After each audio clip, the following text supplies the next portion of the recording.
കത്തോലിക്ക സഭയുടെ സാമൂഹ്യ പ്രതിബദ്ധത കൂടുതൽ ആർജവത്തോടെ പ്രകടമാക്കാൻ അവശതയനുഭവിക്കുന്നവരെ സഹായിക്കുവാനായി ഒരു കുടുംബനിധി രൂപീകരിക്കാൻ ഇരിങ്ങാലക്കുട രൂപതാമെത്രാൻ മാർ ജെയിംസ് പഴയാറ്റിൽ പിതാവ് ആഹ്വാനം ചെയ്തു. 11ാം പാസ്റ്റർ കൌൺസിലിന്റെ 2ാം സമ്മേളനത്തിൽ അധ്യക്ഷത വഹിച്ചുകൊണ്ട് സംസാരിക്കുകയായിരുന്നു അദ്ദേഹം. യോഗത്തിൽ വികാരി general monsignor Jose Kavungal, monsignor Vincent Alappad, general secretary father Anto Chungath, PL Antony, Jessy George എന്നിവർ സംസാരിച്ചു.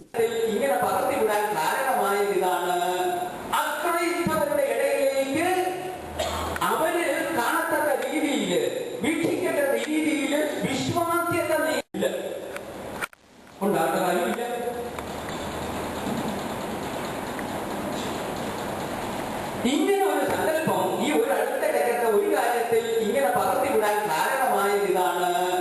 അക്രൈസ്തവരുടെ ഇടയിലേക്ക് അവര് കാണത്തക്ക രീതിയിൽ, വീക്ഷിക്കേണ്ട രീതിയിൽ വിശ്വാസ്യത കാഴ്ചക്കാരൻ എന്ന കുറവാണ്.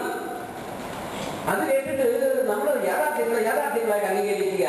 ഇവിടുത്തെ അക്രൈസ്തവരെ